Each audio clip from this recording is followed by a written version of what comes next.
নগাঁও জিলাৰ ৰূপৈঘাটৰ তেলিয়া চাপৰিৰ এজন যুৱক নিৰুদ্দেশ। যুৱকজনৰ নাম ইক্ৰামুল আলী, বয়স 18 বছৰ। ল'ৰাজন কৰ্মসূত্ৰে হায়দৰাবাদলৈ গৈছিল। যোৱা 6 জুলাই তাৰিখে ল'ৰাজন হায়দৰাবাদৰ পৰা ঘৰলৈ অহা পথত ৰেলৰ পৰা নিৰুদ্দেশ হয়। পৰিয়ালৰ লোকৰ ভাষ্যমতে শনিবাৰে ৰেলত উঠাৰ পিছৰে পৰা সোমবাৰে আবেলি পৰ্যন্ত ল'ৰাজনে ফোনযোগে পৰিয়ালৰ সৈতে বাৰ্তালাপ কৰিছিল। মঙলবাৰে পুৱা 3 বজাত ৰেলখন গুৱাহাটী ষ্টেচন পোৱাৰ কথা আছিল। কিন্তু ল'ৰাজন সোমবাৰৰ পৰাই কোনো খবৰ নাই। ল'ৰাজনৰ লগৰ কেইজনে জনোৱা মতে ইক্ৰামুলে নিজৰ বেগ, কাপোৰ তথা মোবাইল ফোন এৰি থৈ কলৈ গ'ল কোনেও ক'ব নোৱাৰে।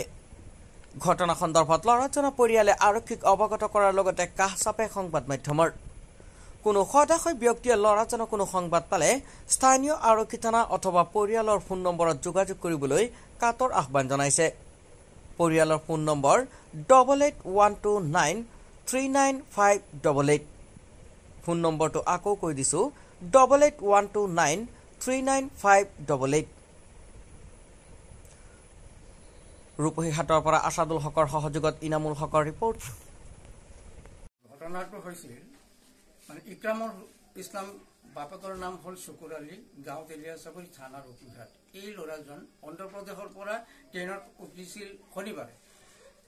সোমবাৰলৈকে মানে পৰিয়ালৰ লগত কথা বতৰা চলি আছে, কিন্তু মঙলবাৰে ৰাতিপুৱা 10টা বজাত বা 9টা বজাত ঘৰ পাব লাগিছিল। লগৰ আৰু 3টা ল'ৰা ঘৰ পাইছে মঙলবাৰে ৰাতিপুৱা 9টা বজাত। কিন্তু এই ল'ৰাটো মঙলবাৰে ৰাতিপুৱাৰ পৰা আজিৰ তাৰিখ শনিবাৰলৈকে এতিয়াও মানে খবৰ চবৰ নাই। ক'ত আছে, কি খবৰ, কেনেকৈ আছে, কোনো ধৰণৰ খবৰ এতিয়ালৈকে পোৱা নাই।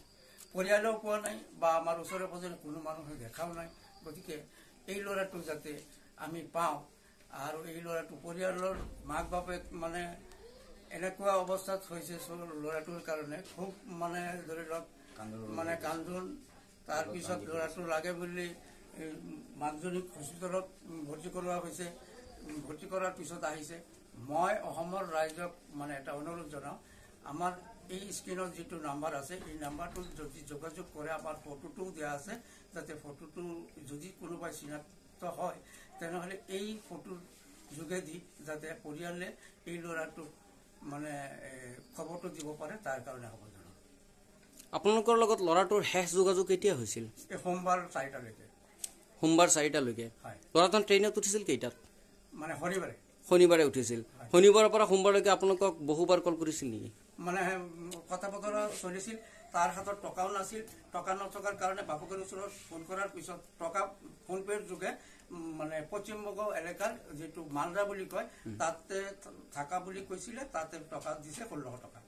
তাৰ লগত যিবিলাক বস্তু বাহিনী আছিলে সেই বস্তু বাহিনীখিনি আপোনালোকে পাইছে নেকি? এই বস্তু বাহিনীবিলাক মানে লগৰ 3টা ল'ৰা আছে যে এই ল'ৰাৰ মানে বেগকেইটা মানে ঘৰত দি থৈ গৈছে। সেই ল'ৰা 3টাক আপোনালোকে নিশ্চয় সুধিছিলে তাৰ কথা? মানে এজন ল'ৰাক সোধা হৈছিলে। কি কৈছে? তেতিয়া তাত ল'ৰাটোক পোৱা নাই, বেগটো পাইছে, মানে ওচৰৰ মানুহ বুলি বেগটো লৈ আহিছে, সেইটো মানে ল'ৰাটোৱে ক'লে। আপোনালোকে এই বিষয়ে লোকেল থানাত অৱগত কৰিছে নে নাই? মানে লোকেল থানাত অৱগত কৰিছে বুলি মই মানে তেখেতক ক'ব লাগিব, মানে ল'ৰাৰ বাপেকক ক'ব লাগিব। মানে আপোনালোকে লোকেল থানাক জনাইছে? হয়। ঠিক আছে, এতিয়া আপোনালোকে কি ক'ব বিচাৰে? এতিয়া মানে আমি বিচাৰোঁ মানে ল'ৰাটো কেনেকৈ মানে ঘৰটো পায়, যাতে ঘৰটো পায়, মানে যিজনী মানে দেখা পায় যাতে খবৰ, মানে কোনোবাই যদি দেখা পায় তেতিয়াহ'লে পৰিয়ালক বা ওচৰৰ পুলিচ থানাত জনালে হ'ব, বা আপোনালোকৰ নম্বৰত যোগাযোগ কৰিলেও হ'ব।